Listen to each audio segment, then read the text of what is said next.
गुजरात चुनाव के लिए बीजेपी फुल एक्शन मोड में है। मोरबी में पार्टी के अध्यक्ष जेपी नड्डा ने रोड शो किया। मोरबी से पहले नड्डा ने राजकोट में पार्षदों और कोऑपरेटिव संगठनों के प्रतिनिधियों को संबोधित किया। उन्होंने गांधीनगर में बीजेपी किसान मोर्चा की नमो किसान पंचायत ई बाइक कार्यक्रम को लॉन्च किया। आज तक से खास बातचीत में जेपी नड्डा ने कहा कि गुजरात की जनता पूरी तरह से बीजेपी के साथ है। इस बीच प्रधानमंत्री नरेंद्र मोदी ने दिल्ली से वीडियो कॉन्फ्रेंसिंग के माध्यम से गुजरात के मेयर समिट को संबोधित किया। गुजरात चुनाव के लिए आम आदमी पार्टी भी पूरी ताकत झोंक रही है, लेकिन पार्टी के संयोजक को कड़ी चुनौतियों का सामना भी करना पड़ रहा है।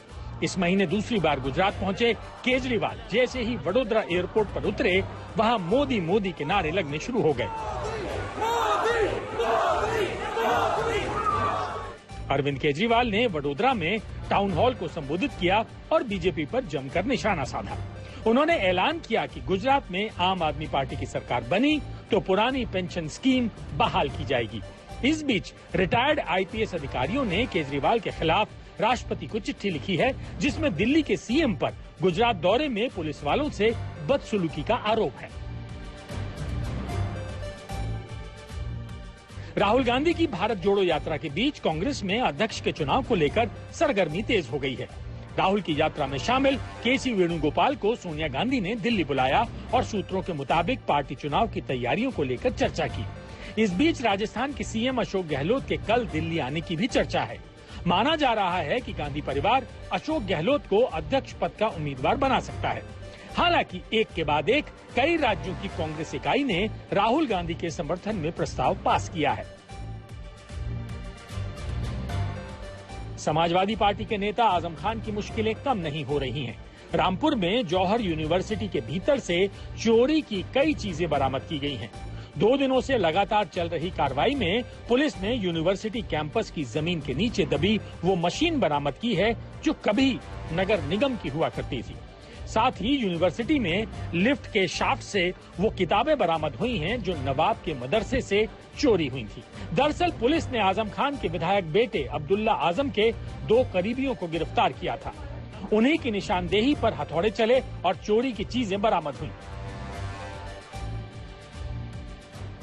कश्मीर के सरकारी स्कूल में बापू के भजन को लेकर महबूबा मुफ्ती के बयान पर सियासत तेज हो गई है। बीजेपी ने पूर्व मुख्यमंत्री पर बिना तथ्यों के झूठ फैलाने का आरोप लगाया है। रविंदर रैना ने कहा कि महबूबा अपने राजनीतिक स्वार्थ के लिए युवाओं के दिमाग में जहर घोल रही हैं। महबूबा मुफ्ती ने ट्विटर पर सरकारी स्कूल में गांधी का भजन गाते हुए बच्चों का वीडियो शेयर किया था और अधिकारियों पर बीजेपी के हिंदुत्व के एजेंडे को आगे बढ़ाने का आरोप लगाया था। जयपुर में गहलोत सरकार के खिलाफ बीजेपी ने जोरदार प्रदर्शन किया। लंपी, बेरोजगारी और दूसरे मुद्दों को लेकर विधानसभा घेरने जा रहे पार्टी कार्यकर्ता पुलिस से भिड़ गए। जयपुर के सहकार मार्ग पर कार्यकर्ताओं ने पुलिस की बैरिकेडिंग भी तोड़ दी। इस बीच बैरिकेडिंग पर चढ़े राजस्थान बीजेपी के अध्यक्ष सतीश पूनिया को पुलिस वालों ने धक्का मार दिया, जिससे वे नीचे गिर गए। कार्यकर्ताओं को आगे बढ़ने से रोकने के लिए भारी तादाद में पुलिस बल की तैनाती की गई थी। इलाहाबाद यूनिवर्सिटी में जबरदस्त बवाल है। फीस बढ़ोतरी को लेकर छात्र आंदोलन कर रहे हैं। एक छात्र कुलपति कार्यालय की छत पर चढ़ गया और आत्महत्या की कोशिश की। छात्रों ने कुलपति विरोधी नारे लगाते हुए यूनिवर्सिटी कैंपस में पैदल मार्च भी किया। इस बीच शाम होते होते एक छात्र ने यूनिवर्सिटी हॉस्टल में खुदकुशी कर ली। दरअसल इलाहाबाद यूनिवर्सिटी प्रशासन ने फीस में 4 गुना की बढ़ोतरी कर दी है। जो फीस 900 रुपए थी, वही फीस अब 3700 रुपए तक हो गई है। दिल्ली से सटे नोएडा में मंगलवार की सुबह 4 मजदूरों के लिए जानलेवा साबित हुई। चारों की मौत दीवार गिरने से हुई। दरअसल नोएडा के जलवायु विहार की बाउंड्री वॉल से सटे नाले की सफाई और मरम्मत का काम चल रहा था, जिसमें करीब 13 मजदूरों को लगाया गया था। तभी अचानक नाले से सटी दीवार भरभरा कर गिर पड़ी। राहत और बचाव के काम में एनडीआरएफ की टीम को भी लगाया गया। आज ब्लैक एंड व्हाइट की शुरुआत हम उस खबर से करेंगे जो कश्मीर की अलगाववादी ताकतों, आतंकवादियों और पाकिस्तान को बहुत चुभ रही है, क्योंकि कश्मीर को 3 दशकों के बाद सिनेमा वाली आजादी मिली है। सोचिए, हम आजाद तो 1947 में ही हो गए थे, लेकिन कई चीजों में हमें अभी तक आजादी नहीं मिली। 1990 के बाद आज श्रीनगर में पहले मल्टीप्लेक्स का उद्घाटन किया गया है, पहले सिनेमा हॉल का उद्घाटन किया गया है 1990 के बाद। और इस दौरान जम्मू कश्मीर के उपराज्यपाल मनोज सिन्हा भी वहां पर मौजूद रहे। भारत के 75 वर्षों के लोकतांत्रिक इतिहास में कभी ऐसा नहीं हुआ जब किसी सरकार ने सिनेमा हॉल को देश के किसी भी हिस्से में प्रतिबंधित किया हो। लेकिन कश्मीर में पिछले 32 वर्षों से सिनेमा हॉल्स बंद पड़े थे और यह सब कुछ आतंकवादियों की मर्जी से हो रहा था। और इससे भी बड़ा दुर्भाग्य यह है कि हमारे देश में इतने वर्षों तक कभी भी किसी ने इस मुद्दे पर सवाल नहीं उठाया। आगे बढ़ने से पहले आपसे एक सवाल पूछते हैं, क्या आप जानते हैं कि किसी भी देश में प्रतिबंध लगाने की ताकत किसके पास होती है? प्रतिबंध किसी भी देश में कौन लगाता है? आप सोचेंगे तो जवाब यही मिलेगा, सरकार प्रतिबंध लगाती है। कई देशों में प्रशासन प्रतिबंध लगाता है, कई बार पुलिस भी प्रतिबंध लगा देती है और कई बार सेना भी कई देशों में प्रतिबंध लगा देती है। प्रतिबंध यही लोग लगाते हैं। लेकिन कश्मीर में सिनेमा हॉल पर प्रतिबंध ना तो हमारे देश की सरकार ने लगाया, ना पुलिस ने, ना प्रशासन ने, ना सेना ने। वहां पर प्रतिबंध लगाया आतंकवादियों ने। जिन मुस्लिम देशों में फिल्मों को इस्लाम विरोधी माना जाता था, वहां पर भी पिछले कुछ वर्षों में सिनेमा से प्रतिबंध हट चुका है और अब इन कट्टर मुस्लिम देशों में भी सिनेमा हॉल्स का खुलकर संचालन हो रहा है। वहां पर भी लोग खुलकर सिनेमा देखने के लिए सिनेमा हॉल्स में जाते हैं। लेकिन हमारे देश का एक हिस्सा आज भी ऐसा है जहां पर लोग सिनेमा हॉल देखने के लिए नहीं जा सकते क्योंकि आतंकवादियों ने उस पर प्रतिबंध लगाकर रखा है। दुर्भाग्य देखिए कि कश्मीर इन मुस्लिम देशों से भी कई साल पीछे है और अब जाकर कश्मीर को उसका पहला सिनेमा हॉल मिला है। आज श्रीनगर में जिस मल्टीप्लेक्स का उद्घाटन हुआ उसमें कुल मिलाकर 3 मूवी थिएटर्स हैं और यहां कुल मिलाकर 520 लोग बैठकर फिल्म देख सकते हैं। इसके अलावा यहां पर एक बड़ा ऑडिटोरियम भी बनाया गया है जहां फिल्मों की स्क्रीनिंग हो सकती है और कला से जुड़े दूसरे कार्यक्रमों का मंचन भी इस थिएटर में, इस ऑडिटोरियम में किया जा सकता है।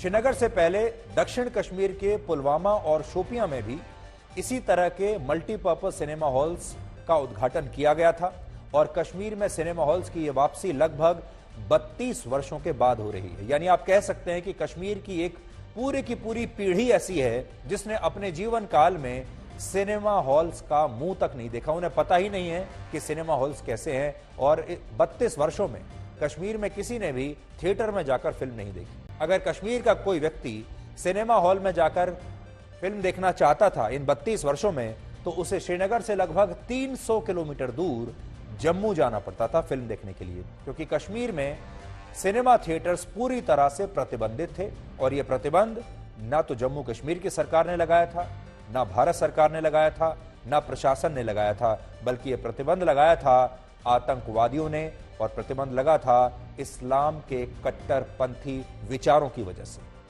वर्ष 1980 से पहले जब कश्मीर में आतंकवाद का इतना प्रभाव नहीं था, तब कश्मीर बहुत अलग हुआ करता था। उस समय वहां ना तो महिलाओं को हिजाब और बुर्का पहनने के लिए मजबूर किया जाता था और ना ही फिल्मों को इस्लाम विरोधी चश्मे से देखा जाता था। लेकिन जैसे जैसे कश्मीर में आतंकवाद बढ़ा, वैसे वैसे महिलाएं और यहां तक कि छोटी छोटी बच्चियां भी हिजाब और बुर्का पहनने लगी और फिल्मों को भी इस्लाम विरोधी करार दिया जाने लगा और खुलेआम श्रीनगर में यह घोषणा की गई कि सिनेमा हॉल्स इस्लाम धर्म को खतरे में डाल रहे हैं, इसलिए इन्हें बंद कर देना चाहिए। वर्ष 1989 में जब आतंकवादी पूरी तरह से कश्मीर के सभी जिलों पर हावी थे, उस समय 18 अगस्त 1989 को अल्लाज टाइगर नाम के एक आतंकवादी संगठन ने कश्मीर के अखबारों में एक धमकी प्रकाशित करवाई, जिसमें लिखा था कि शराब और फिल्मों को इस्लाम धर्म में वर्जित माना गया है, इसलिए अगर कश्मीर में स्थित तमाम शराब की दुकानें और सिनेमा हॉल्स तुरंत बंद नहीं किए गए तो इन्हें पूरी तरह से नष्ट कर दिया जाएगा और यहां बम धमाके किए जाएंगे और महिलाएं अगर हिजाब और बुर्का नहीं पहनेंगी तो उन्हें आतंकवादी संगठन भयंकर और भयानक सजा देंगे। ये अल्लाज टाइगर्स नाम का एक आतंकवादी संगठन था, उसने ऐसा कहा। हालांकि आतंकवादियों की इस धमकी के बावजूद तब कश्मीर में बहुत सारे सिनेमा हॉल्स चलते रहे और उस वक्त कश्मीर में कुल मिलाकर 19 मूवी थिएटर्स थे, जिनमें से 9 अकेले श्रीनगर में थे। 31 दिसंबर 1989 को जब कुछ जगहों पर अल्लाह टाइगर्स के आतंकवादियों ने हमले कर दिए, तो इसके बाद 1 जनवरी 1990 को किसी भी सिनेमा हॉल में कोई फिल्म नहीं दिखाई गई और सारे शोज उस दिन रद्द हो गए। और तभी से इन तमाम सिनेमा हॉल्स पर धूल जम रही है, जिसे अब हटाने की कोशिश की जा रही है। हालांकि कश्मीर में फिल्मों का इतिहास हमेशा से ऐसा नहीं था। श्रीनगर को उसका पहला सिनेमा हॉल आज से लगभग 90 वर्ष पहले 1932 में मिला था। उस वक्त इसे वहां कश्मीर टॉकीज के नाम से जाना जाता था और तब इस थिएटर पर कोई फिल्म लगती थी तो हजारों लोग यहां पर देखने के लिए आते थे। वर्ष 1940 की यह तस्वीर खास तौर पर आज आपके लिए हमने निकाली है, जिसमें आप कश्मीर टॉकीज के बाहर लोगों की भीड़ को देख पाएंगे।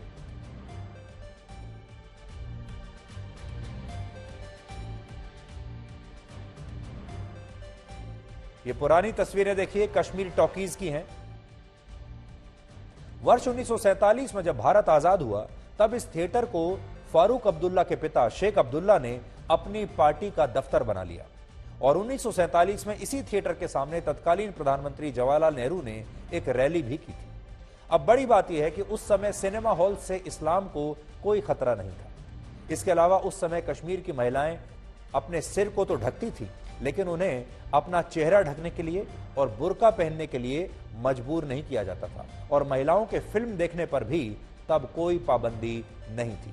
यह बड़ा शानदार दौर था कश्मीर का। यह उस दौर की बात है जब श्रीनगर में 3 बड़े सिनेमा थिएटर्स हुआ करते थे और वर्ष 1964 में जब मशहूर अभिनेता राज कपूर की फिल्म संगम वहां पर रिलीज हुई, तो इसकी स्क्रीनिंग श्रीनगर के शिराज सिनेमा हॉल पर हुई थी और तब बड़ी संख्या में लोग इस फिल्म को देखने के लिए इस थिएटर में आए थे। लेकिन 1980 और 90 के दशक में जब कश्मीर में आतंकवाद बढ़ा और अलगाववादी ताकतें मजबूत हो गईं, तो इन सिनेमा हॉल्स पर ताले लटका दिए गए। यानी आप कह सकते हैं कि उस जमाने में कश्मीर में जो कुछ होता था आतंकवादियों की मर्जी से होता था। लेकिन अब कश्मीर को आजादी मिल रही है। ये एक और नई तरह की आजादी है। हम कहते तो हैं कि 1947 में ही हम आजाद हो गए थे, लेकिन सोचिए हमारे ही देश का एक बड़ा हिस्सा ऐसा था जिसे अब तक आजादी नहीं मिली थी। और क्या आजादी? सिनेमा देखने की आजादी उसके पास नहीं थी। उसके पास वो वोट तो डाल सकता है, लेकिन सिनेमा नहीं देख सकता। आज हमने आज तक की लाइब्रेरी से आपके लिए कुछ पुरानी तस्वीरें निकाली हैं और आपके लिए एक वीडियो विश्लेषण तैयार किया है, जिसे आपको आज बिल्कुल मिस नहीं करना चाहिए।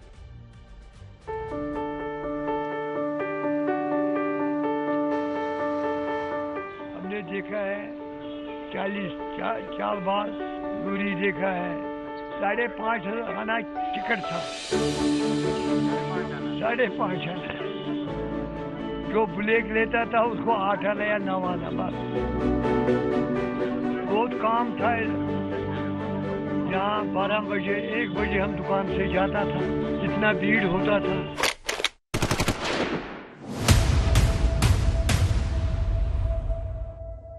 मिल्टन के ऐलानिया के बाद यहाँ के सिनेमा हॉल बंद हो गए। तब से आज तक ये पूरे जो सिनेमा हॉल है खंडरात बन गए। ये अब किसी पायरीना लगता है, क्योंकि 18 साल पहले मैंने यहाँ के हर एक हॉल में पिक्चर देखी है। अब तो मुझे इन हॉलों के नाम तक याद नहीं है।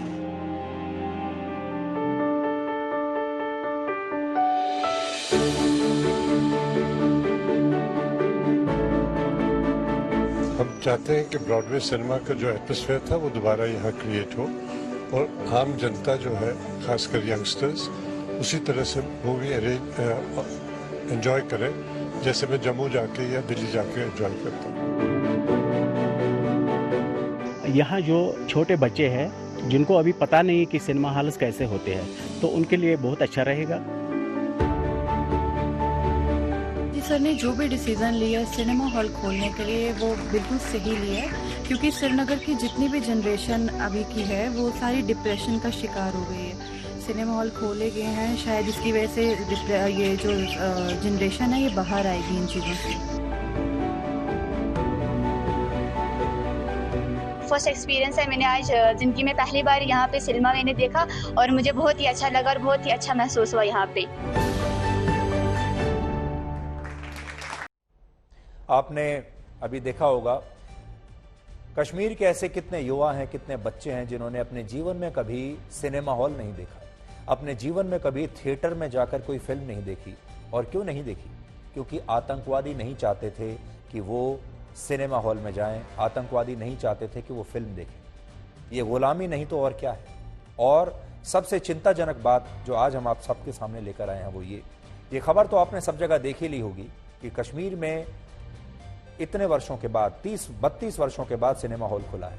लेकिन उससे भी ज्यादा परेशान करने वाला सवाल ये है कि इन 32 वर्षों में हमारा देश एक लोकतांत्रिक देश है। हमारे देश का अपना संविधान है, अपना प्रशासन है, अपनी पुलिस है, अपनी सेना है।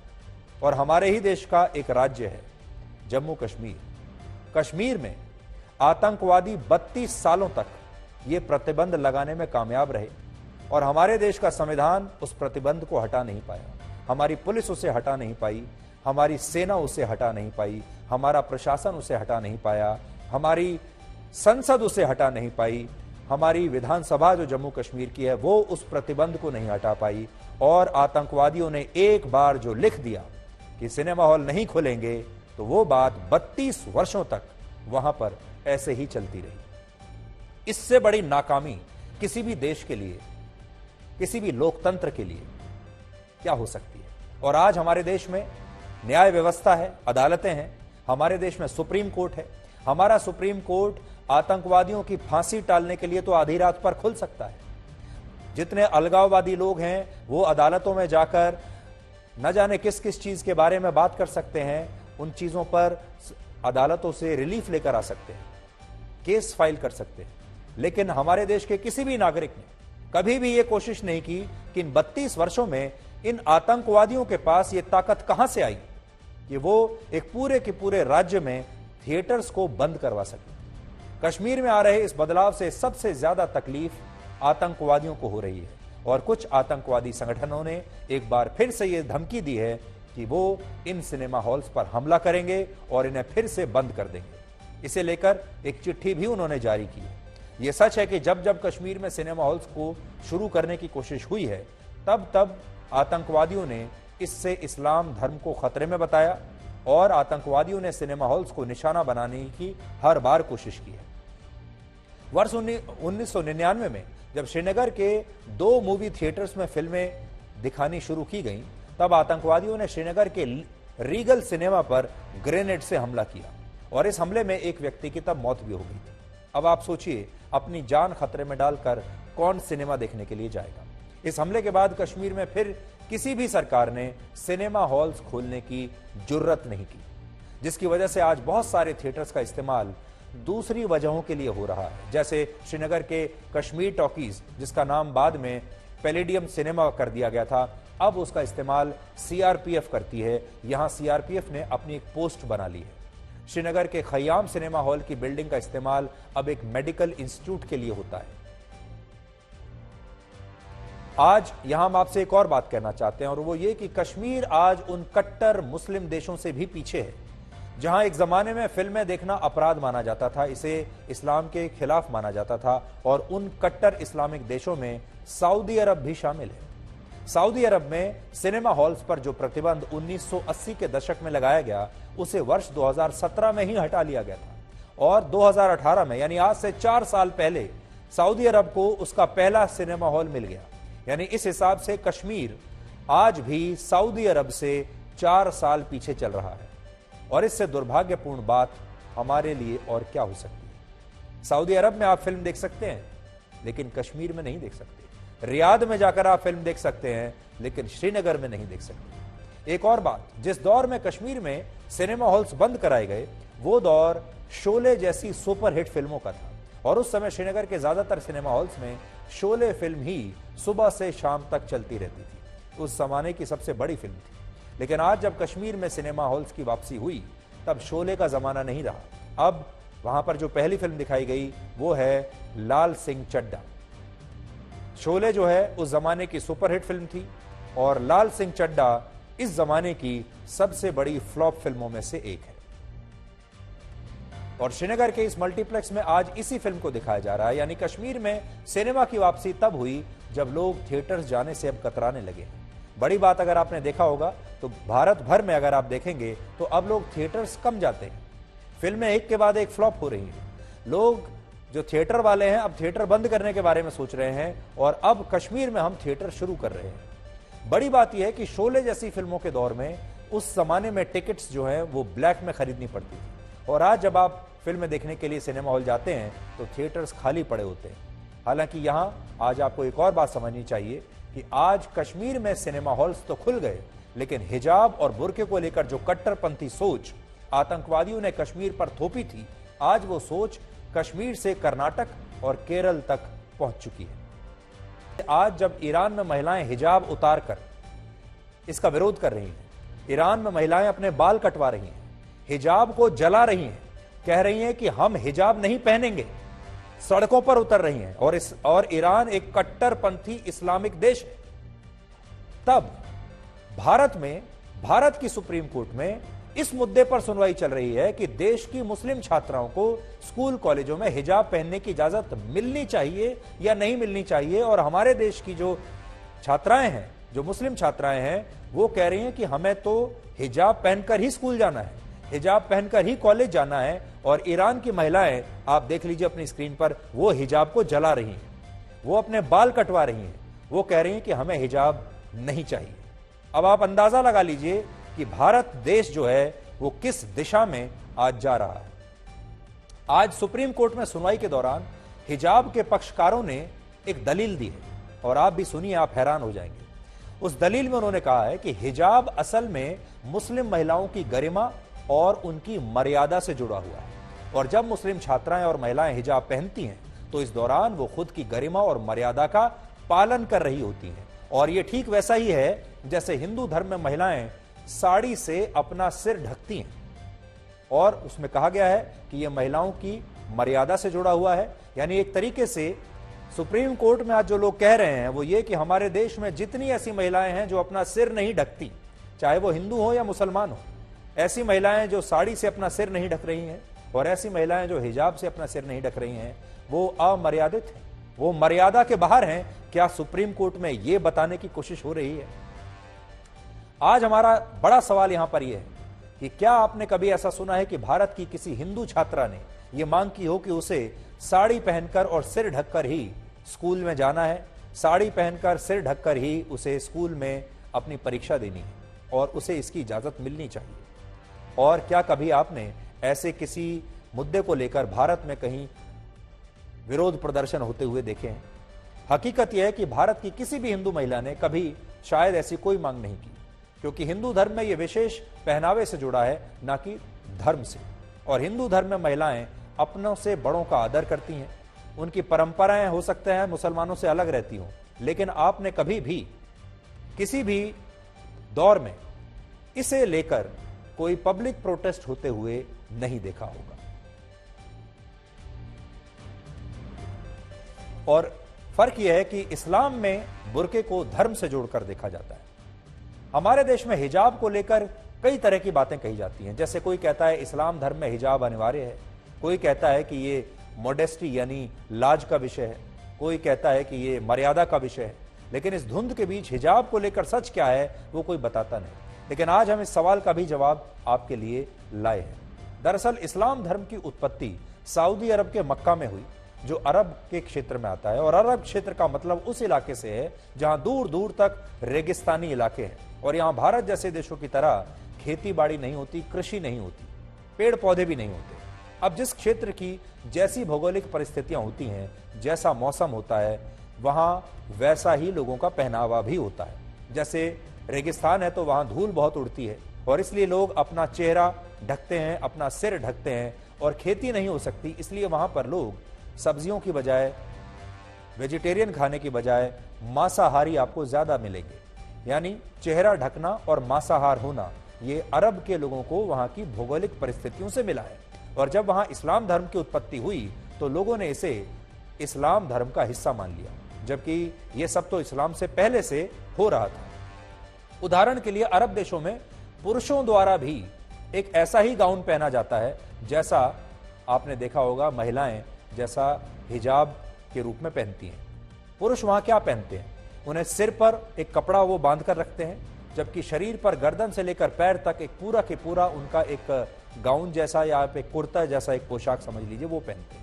ये अरब देशों के लोगों की पारंपरिक वेशभूषा है और ऐसा माना जाता है कि इसके पीछे अरब की भौगोलिक परिस्थितियां एक बहुत बड़ी वजह है। बड़ा सवाल यह है कि अरब में लोग ये जो चीजें हैं, जो इस तरह के परिधान है, इसलिए पहनते हैं क्योंकि वहां गर्मी बहुत पड़ती है, मौसम वहां पर ऐसा है, वहां पर धूल मिट्टी है, जिसकी वजह से आपको अपना सिर और अपना चेहरा ढक कर रखना चाहिए।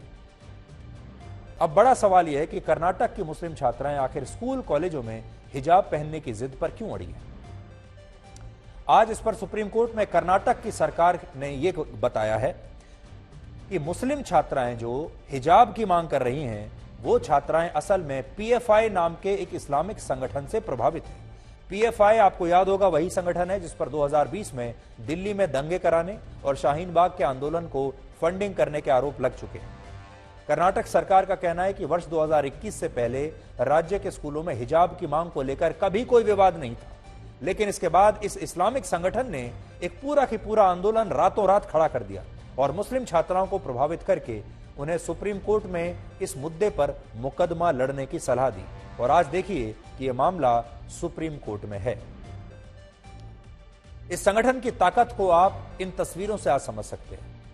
ये तस्वीरें जो अब आप देख रहे हैं, ये 17 सितंबर की हैं, जब पीएफआई ने केरल के कोशिकोड में एक महासम्मेलन किया और इस दौरान इस संगठन के कार्यकर्ताओं ने अपने सैनिकों की एक परेड निकाली, अपने कार्यकर्ताओं की एक परेड निकाली। ये कार्यकर्ता कम दिखते हैं और सैनिक ज्यादा दिखते हैं, जिसे देखकर आपको शायद थोड़ी देर के लिए यह लगेगा कि यह परेड भारत के सुरक्षा बलों द्वारा निकाली जा रही है। आप भी देखिए, लेकिन सच यह है कि ये तमाम लोग उसी पीएफआई के कार्यकर्ता हैं जिस पर दंगे भड़काने और धर्म परिवर्तन कराने के गंभीर आरोप लगते रहे हैं।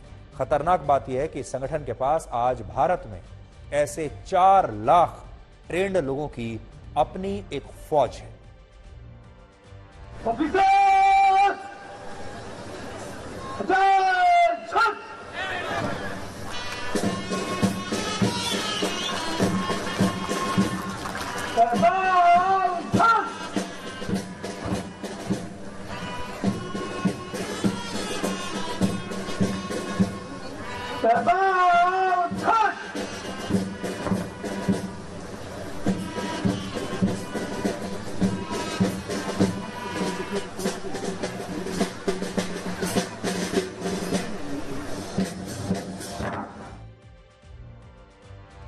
यहां पर आप दो चीज देखिए, एक तो इनकी ट्रेनिंग देखिए, ट्रेनिंग बिल्कुल वैसे ही की जा रही है जैसे सैनिकों की ट्रेनिंग होती है। और ये जो सैनिक या कार्यकर्ता आप कह लीजिए, ये सारे लोग कट्टरपंथ के जहर से भरे हुए हैं और इनके दिमाग में ऐसा जहर भरा हुआ है देश के प्रति कि अब आप सोचिए, इतना ट्रेनिंग देने के बाद अगर इन सैनिकों को, जिनकी की वो संख्या 4 लाख बता रहे हैं, अगर इन जहर से भरे सैनिकों को पीएफआई जैसे संगठन ने हमारे देश के लोगों के पीछे अगर छोड़ दिया तो हमारे देश का क्या माहौल होगा, आज आपको इसके बारे में सोचना होगा। तो ट्रेनिंग तो हो रही है, बड़ी बात यह है कि इस पूरी फिल्म का प्रोडक्शन देखिए आप, कितने प्रोफेशनल और अच्छे ढंग से इस पूरी परेड को इन्होंने शूट किया है, कितने सारे कैमरे लगाकर इसे शूट किया गया है। इसके प्रोडक्शन को अगर आप देखेंगे तो आपको ऐसा लगेगा जैसे आप कोई फिल्म देख रहे हैं। और फिर इस पूरे वीडियो को शूट करके उन्होंने YouTube पर अपलोड कर दिया है। ये जो वीडियो आज हमें मिला है, ये हमने ये वीडियो YouTube से निकाला है और फिर इस वीडियो का प्रचार किया जाएगा और इसी वीडियो के जरिए और ज्यादा कार्यकर्ताओं की भर्ती की जाएगी, उनका ब्रेन वॉश किया जाएगा और उनकी ट्रेनिंग देकर उन्हें फिर ऐसे ही समाज में अशांति फैलाने के लिए छोड़ दिया जाएगा। तो ये बहुत चिंताजनक बात है और आज हम अपने देश की तमाम एजेंसियों से कहना चाहेंगे, सरकार से कहना चाहेंगे कि पीएफआई को जल्दी से जल्दी प्रतिबंधित कर दिया जाना चाहिए। अब आप सोचिए, हमारे देश के दुर्भाग्य देखिए कि हमारे देश में आतंकवादी तो 32 साल तक सिनेमा हॉल को प्रतिबंधित कर सकते हैं, लेकिन आज हम ऐसी संस्थाओं पर प्रतिबंध लगाने में हमें परेशानी होती है, जबकि हमारे पास संविधान है, हमारे पास सरकार भी है, संसद भी है और तमाम संवैधानिक ताकत भी है। आज नेशनल इन्वेस्टिगेशन एजेंसी यानी एनआईए ने इसी संगठन की एक बहुत बड़ी साजिश का खुलासा किया है।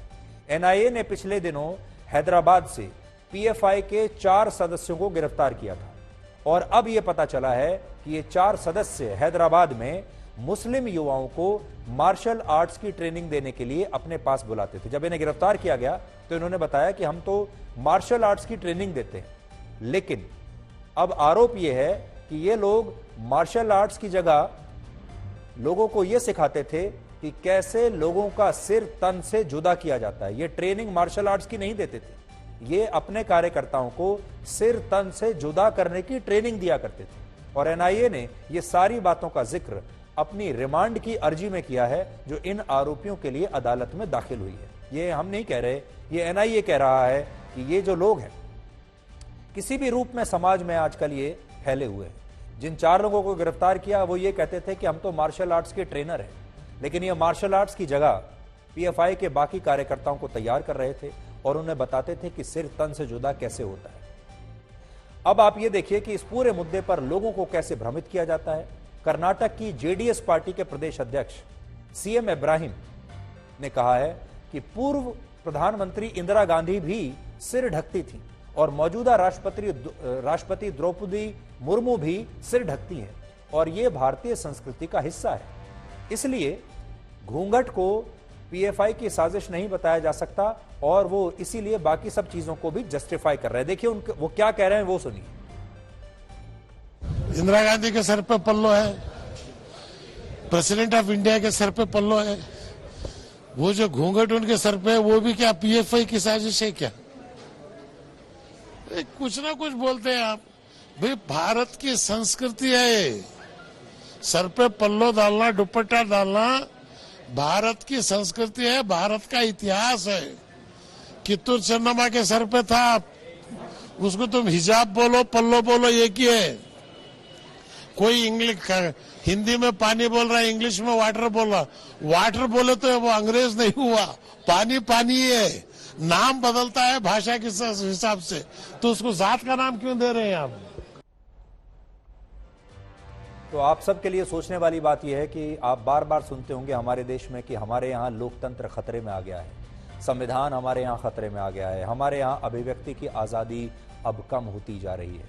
अब आप अंदाज़ा लगाइए कि इसी लोकतंत्र में जहाँ अभिव्यक्ति की पूरी आज़ादी है, जहाँ पर भारत का अपना एक संविधान है, भारत की अपनी एक सेना है, पुलिस है, प्रशासन है, सरकार है, संसद है, विधानसभा है, ऐसे में 32 वर्षों तक आतंकवादियों ने कश्मीर में सिनेमा हॉल्स पर प्रतिबंध लगाकर रखा और हमारे जितने भी संविधान मान लीजिए और हमारे जितने भी इंस्टीट्यूशंस हैं, ये उनका कुछ नहीं बिगाड़ पाए। आज हम इसलिए असहाय हैं क्योंकि हम आतंकवादियों द्वारा लगाए गए प्रतिबंध को हटा नहीं सकते और आतंकवादियों पर प्रतिबंध लगा नहीं सकते। अब हम आपको ये बताएंगे कि उत्तर प्रदेश के सहारनपुर में युवा कबड्डी खिलाड़ियों का किस तरह से घोर अपमान हुआ है। ये महिला खिलाड़ी थी और इन महिला खिलाड़ियों के खाने का पूरा इंतजाम एक डाइनिंग हॉल में नहीं किया गया, किसी कमरे में नहीं किया गया, एक टॉयलेट में किया गया था। और यह खाना इतना बुरा था कि आप शायद खाना तो दूर उसकी तरफ देखना भी नहीं चाहेंगे।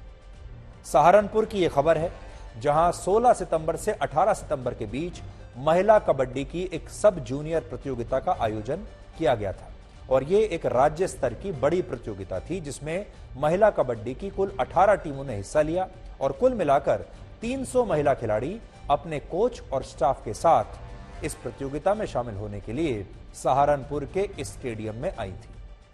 लेकिन इस दौरान इन तमाम महिला खिलाड़ियों के लिए जो खाना बनाया गया उसे स्टेडियम में ही एक टॉयलेट में रख दिया गया और इस दौरान इन लड़कियों को टॉयलेट में जाकर ही खाना खाना पड़ा और इन लड़कियों में से ये भी कहा गया कि अगर उन्हें टॉयलेट में जाकर खाना लेने में कोई तकलीफ है तो बिना खाना खाए भी रह सकती, यानी खाना है तो टॉयलेट में खाओ और नहीं खाना तो छोड़ दो। इस मामले में केंद्रीय खेल मंत्री ने कड़ी कार्रवाई का भरोसा दिया है और इस मामले की जांच अब शुरू हो गई।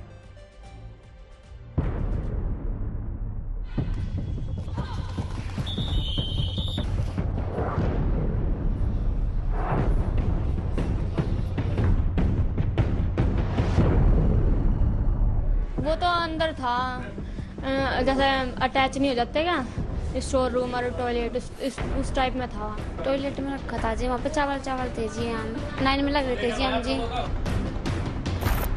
मैं यहाँ पर मौके पर जांच करने के लिए आया हूँ। मेरे साथ मेरी अपनी टीम है और यहाँ पर कुछ खिलाड़ी भी हैं जिनका बयान लिया जा रहा है, कुछ कोचेस भी हैं उनके भी बयान लिए जा रहे हैं।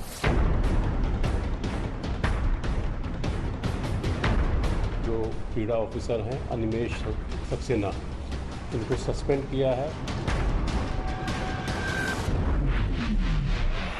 अगर किसी राज्य में किसी जगह पर इस तरह की हुआ है तो हमने यूपी के जो डिपार्टमेंट है उसको भी खेलों का और जो वहाँ के जो अधिकारी हैं उनको भी उसके खिलाफ कड़ा निर्णय के लिए निर्देश दे दिए गए। बाथरूम में नहीं कराया जा रहा था, असल में स्विमिंग पूल के अंदर, क्योंकि खाने की बारिश हो रही है इसलिए स्विमिंग पूल के अंदर खाने का अरेंजमेंट किया गया है।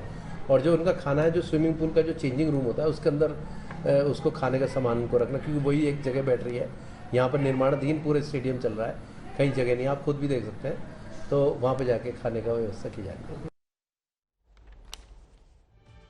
जिन महिला खिलाड़ियों को टॉयलेट में खाना खाने के लिए मजबूर किया गया, वो सारी खिलाड़ी ज्यादातर ऐसे ही परिवारों से आती हैं जो आर्थिक रूप से कमजोर हैं और गरीब हैं। इसलिए आज एक बड़ा सवाल ये भी है कि क्या हमारे देश में जो व्यक्ति गरीब है, क्या उसका कोई आत्मसम्मान नहीं है? क्या उसकी कोई इज्जत नहीं है? आप खुद सोचिए, जिस तरह इन महिला खिलाड़ियों को इस टूर्नामेंट में खाना दिया गया, जिस तरह का व्यवहार इनके साथ किया गया, क्या उसी तरह का व्यवहार कोई हमारे देश के किसी बड़े क्रिकेटर के साथ कर सकता है? क्या आप ये व्यवहार हमारे देश की क्रिकेट टीम के साथ कर सकते हैं? क्या आप ये व्यवहार विराट कोहली के साथ कर सकते हैं, रोहित शर्मा के साथ कर सकते हैं? और अगर इनके साथ कर सकते हैं तो उनके साथ क्यों नहीं कर सकते? फर्क इतना है कि फर्क है पैसे का। कड़वा सच यह है कि हमारे देश में अब दो तरह की व्यवस्थाएं बन चुकी हैं और इसे हमने स्वीकार कर लिया है। एक व्यवस्था अमीरों के लिए है, अमीर बोर्ड्स के लिए है, अमीर खिलाड़ियों के लिए है, और दूसरी व्यवस्था गरीबों के लिए है। एक व्यवस्था उन टूर्नामेंट्स के लिए है जहां लोग एक व्यापार की तरह पैसा बनाते हैं, तो सबको पैसा मिलता है, सबको पैसा बंटता है, अच्छा खाना भी मिलता है, अच्छी जगह ठहरने का मौका भी मिलता है, प्राइवेट प्लेन में सफर करने का मौका भी मिलता है, क्योंकि पैसा बन रहा है। और जिन खेलों में पैसा नहीं बन रहा, जो खेल गरीब हैं जैसे कबड्डी, वहां पर ऐसी ही सुविधा मिलती है, क्योंकि पैसा नहीं बना रहे ये लोग, क्योंकि ये खिलाड़ी व्यापारी नहीं है। आज अगर उत्तर प्रदेश या किसी दूसरे राज्य में क्रिकेट का कोई बड़ा टूर्नामेंट चल रहा होता तो वहां क्रिकेटर्स को पूरे सम्मान के साथ रखा जाता है, उन्हें स्टेडियम से होटल आने जाने के लिए एयर कंडीशन्ड बसेस मिलती हैं। लेकिन जब किसी खेल प्रतियोगिता में ऐसे खिलाड़ी शामिल होते हैं जो गरीब परिवारों से आते हैं या क्रिकेट के अलावा दूसरे खिलाड़ी होते हैं, तो उन्हें इसी तरह का व्यवहार झेलना पड़ता है। और हमारे देश में आपने ऐसा अक्सर, पहली बार नहीं, अक्सर देखा होगा।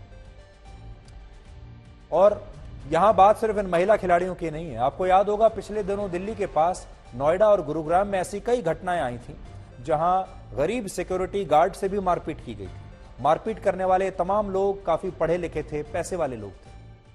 तो ये एक हमारे देश में एक बड़ी बात चलती जा रही है, वो ये है कि हमारे देश के जो पढ़े लिखे लोग हैं, जो पैसे वाले लोग हैं, जो अपने आप को धन्ना सेठ समझते हैं, अब वो ये सोचते हैं कि उनके पास किसी का भी अपमान करने का लाइसेंस मिल चुका है।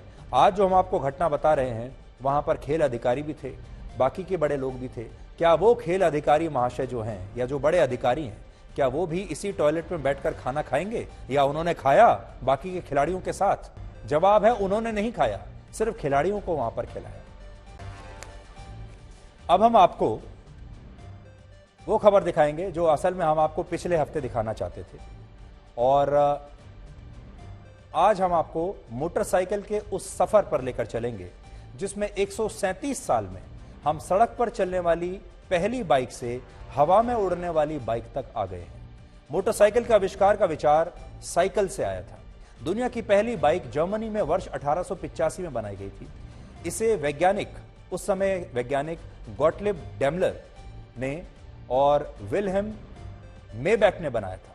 इसमें साइकिल की तरह ही हैंडल लगे हुए थे, जिसकी रफ्तार 11 किलोमीटर प्रति घंटे की थी, और इसमें एक खास तरह का कंबस्शन इंजन था। इसके अंदर पेट्रोलियम पदार्थ जलता रहता था। वर्ष 1901 में रॉयल एनफील्ड ने इंग्लैंड में अपनी पहली मोटरसाइकिल का निर्माण किया था, और भारतीय सेना और पुलिस द्वारा इस बाइक का इस्तेमाल सबसे ज्यादा किया जाता है। इस ब्रिटिश कंपनी को वर्ष 1994 में एक और भारतीय कंपनी ने खरीद लिया था। तो आज जो तस्वीर आपको दिखा रहे हैं यह है उस जमाने की बाइक्स। 1955 में भारत सरकार द्वारा पहली बाइक भारतीय सेना के लिए खरीदी गई। यह बाइक रॉयल एनफील्ड कंपनी की थी।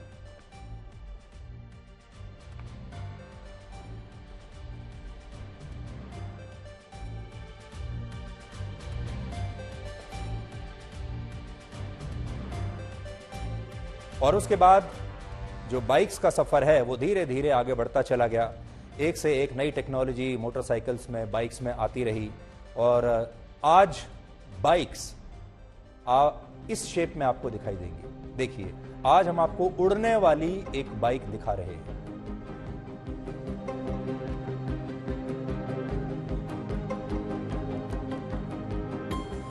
जब भी आप कभी ट्रैफिक जाम में फंसते होंगे तो पहली बात आपके मन में आती होगी, काश मैं उड़कर चला जाता। और इस बाइक को देखकर आपकी उम्मीदों को भी आज पंख लग जाएंगे और आप भी एक ऐसी बाइक जरूर रखना चाहेंगे। यह बाइक एक बार में 40 मिनट तक उड़ सकती है और करीब 100 किलोमीटर प्रति घंटे की रफ्तार से उड़ान भर सकती है। इस बाइक का निर्माण जापान की एक कंपनी ने किया है और इस उड़ने वाली बाइक का नाम है दी एक्स टूरिज्मो। अमेरिका के डेट्रॉइट शहर में चल रहे ऑटो शो में इस बाइक को लोगों के सामने पेश किया गया और लोग हैरान रह गए जब उन्होंने इस उड़ने वाली बाइक को देखा। एक स्पोर्ट्स बाइक जैसी ही दिखती है, फर्क सिर्फ इतना है कि इस बाइक में 2 पहियों की जगह उड़ने में मदद करने वाले उपकरण लगे हुए हैं और इसे ड्राइवर के लिए भी बहुत आरामदायक बनाया गया है। डेट्रॉइट ऑटो शो के को चेयरमैन ने इस बाइक की एक टेस्ट ड्राइव की और कहा कि उन्हें ऐसा अनुभव हुआ है जैसे वो स्टार वॉर्स मूवी से सीधे बाहर निकलकर आए हो। अगर आप भी ऐसी बाइक को उड़ाने के लिए उतावले हो रहे हैं तो आपको ये जान लेना चाहिए कि जापान में इसकी बिक्री शुरू हो गई है। फिलहाल ये कंपनी इस बाइक की कीमत 6 करोड़ से 40 लाख रुपए तक नीचे लाने की कोशिश कर रही है। अभी इसकी कीमत है 6 करोड़। 2023 तक इससे सस्ते और साइज में छोटे मॉडल भी आने लगेंगे जो 6 करोड़ रुपए से कम के होंगे। हालांकि अभी इसे जापान की सड़कों पर उड़ने की अनुमति नहीं दी गई है, ना ही वहां के आकाश पर उड़ने की अनुमति नहीं दी गई, क्योंकि इस तरह की जब बाइक्स और गाड़ियां आएंगी तो इनके लिए अलग तरह के नियम बनाने होंगे। अब बड़ी बात यह है कि हमारे तमाम देशों में जो हमारी गाड़ियां हैं जो सड़कों पर चलती हैं उनके लिए तो हमने ट्रैफिक के नियम बनाए हुए हैं, लेकिन जब इस तरह की बाइक आ जाएंगी जो आसमान में उड़ेंगी तो उनके लिए उड़ने के अलग नियम बनाने पड़ेंगे। जैसे आजकल कमर्शियल जो एयरक्राफ्ट्स हैं उनके लिए एक अलग नियम है, ऐसे ही फिर इस तरह की बाइक्स के और उड़ने वाली कारों के अलग नियम बनाने पड़ेंगे, तब तक इन्हें उड़ने की परमिशन नहीं दी जा सकती। और अब आखिर में इतिहास। आज ही के दिन वर्ष 1831 में भाप से चलने वाली पहली बस बनाई गई थी। इस बस का आविष्कार ब्रिटेन के गॉर्डन ब्रॉन्ज ने किया था। यह बस बहुत धीमी गति से चलती थी और इसमें सिर्फ 30 लोग बैठ सकते थे। आज ही के दिन वर्ष 1933 में भारत की आजादी के लिए संघर्ष करने वाली ब्रिटिश महिला एनी बेसेंट का निधन हुआ था। वो 1893 में ब्रिटेन से भारत आई थी। उन्होंने काशी में सेंट्रल हिंदू कॉलेज की स्थापना की और उन्होंने 1916 में लोकमान्य बाल गंगाधर तिलक के साथ मिलकर होम रूल आंदोलन शुरू किया था। इसका मकसद था भारत में स्वराज की स्थापना। वो भारतीय राष्ट्रीय कांग्रेस की अध्यक्ष भी रही और भारत में सामाजिक बुराइयों को खत्म करने के लिए उन्होंने बहुत काम किया। आज ही के दिन वर्ष 1854 में ब्रिटेन और फ्रांस की संयुक्त सेनाओं से युद्ध में रशिया की हार हुई थी। इसे अल्मा का युद्ध भी कहते हैं और इस हार के बाद रशिया का विस्तार रुक गया और ब्लैक सी को रशियन झील बनाने की कोशिशें नाकाम हो गई। साथ ही टर्की यूरोपीय देशों के समूह में शामिल हो गया। आज ही के दिन वर्ष 1857 में मुगल शासन पूरी तरह समाप्त हो गया था। आखिरी मुगल बादशाह बहादुर शाह जफर ने आत्मसमर्पण कर दिया था और इसी के साथ दिल्ली पर अंग्रेजों का कब्जा हो गया। बहादुर शाह जफर और उनके 3 बेटों ने हुमायूं के मकबरे में भागकर पनाह ली थी, जहां से उन्हें अंग्रेजों ने पकड़ लिया और जिस लाल किले में उनका हुक्म चलता था उसी लाल किले में उन्हें कैद कर दिया गया था। आज गायत्री परिवार के संस्थापक श्रीराम शर्मा आचार्य का जन्म हुआ था, इसलिए आखिर में आपके लिए उनका एक कथन। उन्होंने कहा था, दूसरों के साथ वो व्यवहार मत करो जो तुम्हें खुद अपने लिए पसंद ना हो।